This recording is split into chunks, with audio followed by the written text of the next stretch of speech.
So good morning, dear students. Welcome back to Business Organization and Management class. We are in last unit. And in the previous class, we have learned about control. Control ante ఏమిటి అనేది గత క్లాసులో చూసాం. Control అంటే నిర్వచనం. Control అంటే control కు planning కు మధ్యన ఏం సంబంధం ఉన్నది. Planning is the first step of management and control is the last step of management. Okay, so నియంత్రణ అంటే మనం ఏమనుకున్నాం, ఒక లక్ష్యాన్ని ఏర్పరచుకొని దాన్ని దిశగా నడుస్తున్నామా లేదా అనేది చెక్ చేసుకుంటాం. దాన్నే మనం నియంత్రణ అంటున్నాం. So we are going to check frequently whether actual performance is conforming to the planned performance or not. Actual performance we are going to compare with the planned performance. Planning, control. Planning without planning, control has no basis. And similarly, without control, planning is useless. మనం నియంత్రణ చేయకుండా plan చేసుకొని వృధా.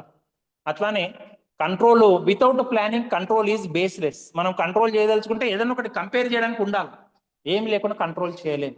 Now related to control, the next topic is steps in process, control process.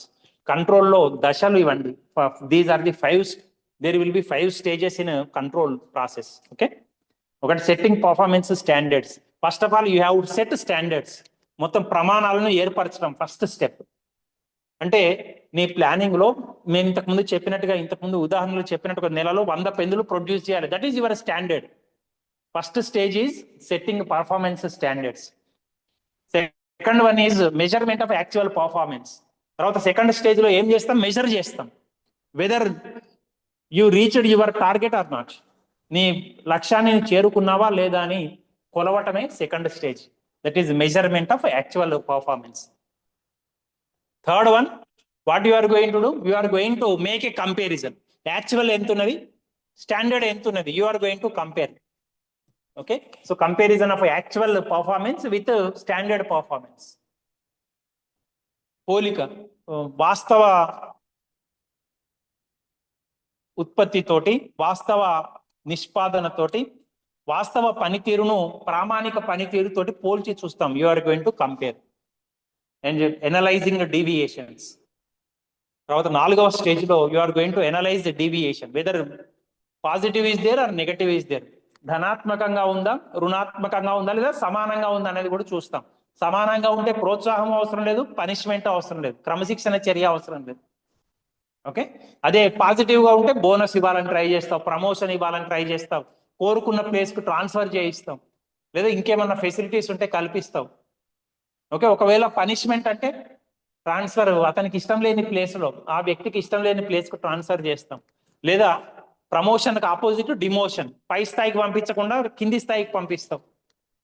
ఇప్పుడు bonus అనేది ఏమి ఉండదు, పైగా ఇంక్రిమెంట్ కట్ చేస్తాం. ఇంక్రిమెంట్ అంటే ప్రతి సంవత్సరం కొంత జీతంలో పెరుగుదల ఉంటుంది, అది లేకుండా చేస్తాం పర్ఫార్మెన్స్ వచ్చే వరకు. Then maybe several kinds of steps, corrective measures. Some are related to monetary measures, some are non monetary. కొన్ని డబ్బులకు ముడిపడి ఉంటాయి, కొన్ని డబ్బులకు సంబంధం లేకుండా ఉంటుందని. ఇప్పుడు నేను చెప్పినట్టుగా మీకు ఒక ఉదాహరణ చెప్పాను. అతనికి ఇష్టమైన ప్లేస్ కు ట్రాన్స్ఫర్ చేసామనుకోండి, అది డబ్బులతో ముడిపడి ఉన్నది కాదు. అదే బోనస్ ఇచ్చామనుకోండి, that is related to cash money. Bonus ఇవ్వడం అనేది డబ్బులతోటి ముడిపడి ఉన్నది. అతనికి ఇష్టమైన, ఆ క్యాండిడేట్ కి ఇష్టమైన ప్లేస్ కు ట్రాన్స్ఫర్ చేయడం అనేది డబ్బులతో సంబంధం లేదు. అతని ఫ్యామిలీ అక్కడ ఉన్నది, వేరే ఊళ్ళో ఉన్నది, అతని పర్ఫార్మెన్స్ నచ్చితే నువ్వు ఫ్యామిలీ ఉన్న చోటికి పంపిస్తావు అతను కోరుకున్న విధంగా. It is not related to money. So encouragement can be given in either cash or kind. ధన రూపంలో కాకుండా ఇతర రూపాలలో కూడా మనం ప్రోత్సాహం చేయవచ్చు. Then taking corrective action. ఈ కరెక్టివ్ యాక్షన్ లోనే పాజిటివ్ ఉండొచ్చు, నెగటివ్ ఉండొచ్చు. పాజిటివ్ ఉంటే ప్రమోషన్ ఇస్తాం, బోనస్ ఇస్తాం. నెగటివ్ ఉంటే పనిష్మెంట్. అతను ఎప్పటికీ పని మార్చుకోకపోతే ఉద్యోగం నుంచి తీసేయటం కూడా జరుగుతుంది sometimes. Okay, so these are the 5 steps, 5 stages in the process of control. Setting standard, measurement of performance with standard, then comparison. కొలుస్తాము, తర్వాత దాన్ని పోలుస్తాము, తర్వాత అనలైజింగ్ డీవియేషన్స్, పాజిటివ్ ఉందా, నెగటివ్ ఉందా, ఈక్వల్ ఉందా అని చూస్తాం.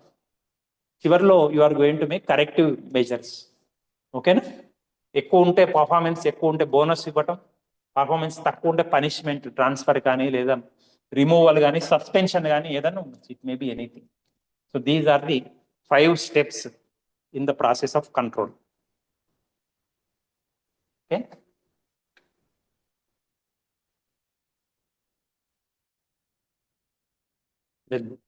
This is the last topic in your first semester's business organization and management subject. Requirements for effective control. Requirements for effective control. మనకు నియంత్రణ అనేది సమర్థవంతంగా జరగాలంటే ఫాస్ట్ ఉండాలండి. ఫాస్ట్ అంటే ఏంటి? స్పీడ్ అని కాదు. చూడండి, మొదటి అక్షరాలు కలిపితే మనకు ఫాస్ట్ వస్తుంది, FAST. ఎఫ్ అంటే flexible. It should change. Cantonment measures ఏవైతే ఉన్నాయో they should change according to the trends. మనకు ఫ్లెక్సిబుల్, సరళంగా ఉండాలి. ఫాస్ట్లో FA యాక్యురసీ, ఖచ్చితత్వంతో చేయాలి మెజర్మెంట్ అనేది. కానీ ఏదైనా ఖచ్చితమైన మెజర్మెంట్ లేకపోతే, ఖచ్చితమైన యాక్షన్ లేకపోతే అది పని అనేది నడవదండి. ఎవరు భయపడరు. ఓకేనా? దెన్ సింప్లిసిటీ, సరళంగా ఉండాలి. ఎవరికైనా అర్థం కావాలి. It should be very simple to understand. ఇగో నువ్వు రేపు ఈ పని చేయకపోతే నీకు ఈ పనిష్మెంట్ ఉంటుంది అనేది వాళ్ళకి అర్థమయ్యే భాషలో చెప్పాలి. టైమ్లీనెస్, సమయ పాలన అనేది ఉండాలి. ఓకేనా? ఇప్పుడు మీ మీటింగ్ జరిగిన కాలేజీలో ఏదైనా మీటింగ్ జరిగింది అనుకోండి, మీరు ఏమి ఎక్స్పెక్ట్ చేస్తారు? విత్ ఇన్ టైం కంప్లీట్ కావాలని అనుకుంటారు. 11ంటికి మొదలుపెట్టిన మీటింగ్ సాయంత్రం 4 వరకు ఉందనుకోండి, ఎవరైనా ఉంటారు ఆ క్లాస్లో? మీటింగ్ హాల్లో ఎవరు ఉండరు. అదే ఎగ్జాక్ట్లీ 1 అవర్ 2 అవర్ టైం ఇచ్చి ఇక ఆ టైం వరకు కంప్లీట్ చేస్తామంటే some will be interested to join. ఏం టైం లేకుండా. So timeliness is important. Okay, so to control 4 are required. FAST, fast గుర్తుపెట్టుకోండి.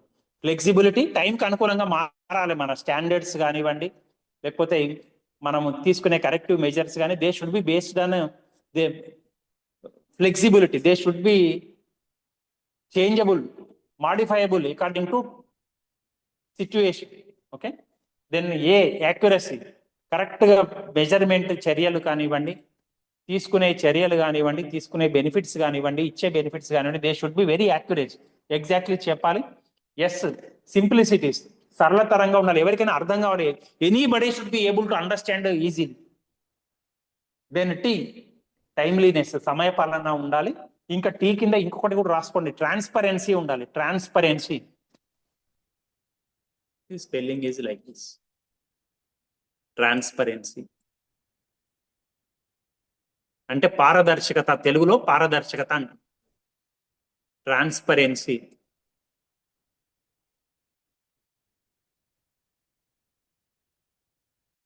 ట్రాన్స్పరెంట్, పారదర్శకత అంటాం. ట్రాన్స్పరెన్సీ, పారదర్శకత అంటే మీకు చెప్పాను కదండి, లోపల ఏమన్నదో బయటకు కనపడుతుంది. That is transparent. Transparent paper అంటే పాలిథిన్ కవర్, ఎగ్జాంపుల్గా చెప్పాలి అంటే. ఓకేనా? అడుగు లోపల ఏం పెట్టామనేది కనబడుతుంది. ఇప్పుడు దీన్ని ఇట్లా మూసేస్తే రిజిస్టర్లో పెన్ ఉన్నదన్న విషయం మీకు కనబడుతున్నదా? అదే పాలిథిన్ కవర్ లోపల పెన్ పెడితే మీకు కనబడుతుంది. That is transparency. అంటే సిస్టంలో ట్రాన్స్పరెన్సీ ఉండాలండి. ఇప్పుడు ఉదాహరణకు మీ 7గురు పరీక్ష రాశారు, ఇంటర్నల్స్ కండక్ట్ చేశాను. ఒకరికి 20 వచ్చినాయి, ఒకరికి 10 వచ్చినాయి, ఒకరికి 5 వచ్చినాయి. ఎట్లా మార్కులు వచ్చినాయి మీరు ఎవరైనా పేపర్ అడిగితే నేను ఇచ్చేటట్టుగా ఉంటాను. ఎందుకు మార్కులు ఇట్లా తక్కువ వచ్చినాయి, ఎక్కువ వచ్చినాయి, అది నేను చెప్పవలసిన అవసరం లేదని మేము దాచాను అనుకోండి, దట్ ఈస్ నాట్ ట్రాన్స్పరెంట్. లోపల ఏం జరిగింది బయటికి తెలియకపోతే అది ట్రాన్స్పరెంట్ కాదండి. సో సిస్టంలో మనం కంట్రోల్ చేసేటప్పుడు ఒకరి మీద యాక్షన్ తీసుకున్నాం, ఎందుకు యాక్షన్ తీసుకున్నాం అనేది చెప్పాలి. నాకు ఇది ఒక వ్యక్తి అంటే ఇష్టం లేదు కాబట్టి యాక్షన్ తీసుకుంటే దట్ ఈస్ నాట్ కరెక్ట్. అతని యాక్చువల్ పర్ఫార్మెన్స్ని స్టాండర్డ్ పర్ఫార్మెన్స్ తోటి పోల్చి చూసి నిజంగా చర్య తీసుకోవాల్సిన అవసరం ఉంటే చర్య తీసుకుంటే అది నేను ఎవరికైనా చెప్పగలుగుతాను. Then the system is known to be transparent. పారదర్శకంగా ఉంది, లోపల ఏం జరుగుతుందో బయట వాళ్ళకి తెలుస్తున్నది. Okay, so this is the last topic in your first year BOM, business organisation and management subject. That is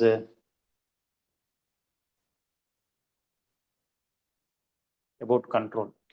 చూడండి, 5th యూనిట్ ఒక్కసారి చూస్తే, meaning of authority, power, responsibility and accountability. In last class I mentioned, okay, delegation of authority, decentralization of authority, definition, importance, process and principles of coordination. Samanvayam ante gurinchi in yesterday's class I mentioned. Then techniques of effective coordination I mentioned. Then today's class we learnt about control, meaning, definition, relationship between planning and control, steps in control. ఎన్ని steps ఉన్నాయని చెప్పానండి? 5 steps are there. ఓకేనా? Standard ప్రమాణం నిర్దేశిస్తాం, performance ని కొలుస్తాం, పోల్చి చూస్తాం. We are going to compare, you are going to measure, you are going to compare. Then ఏం చేస్తామండి? You are going to record deviations, విచలనాలను నమోదు చేస్తాం. Then you are going to take corrective measures. ఏమైనా లోపాలు ఉంటే సరి చేసుకోవడానికి ప్రయత్నిస్తాం. Those are the 5 steps in control. Then last topic is requirements for effective control. ఏం చెప్పాను? ఫాస్ట్ గుర్తుపెట్టుకోమని చెప్పాను. F stands for flexibility, A stands for accuracy, S stands for simplicity. ఎవరికైనా అర్థం కావాలి. T stands for timeliness and transparency. రెండు చెప్పాను. పారదర్శకంగా ఉండాలి వ్యవస్థ, ఏం జరుగుతున్నది అనేది తెలవాలి. Okay, so that's all. This is the last unit in your business organization and management. I hope you understood the lessons, you understood the 5 units. Okay, thank you very much, dear students, and wish you all the best for the forthcoming examinations. Okay, మీకు ఇంకా time table రాలేదు. You did not receive time table till now, but you will receive shortly. Okay, so thank you very much and all the best. Okay, right.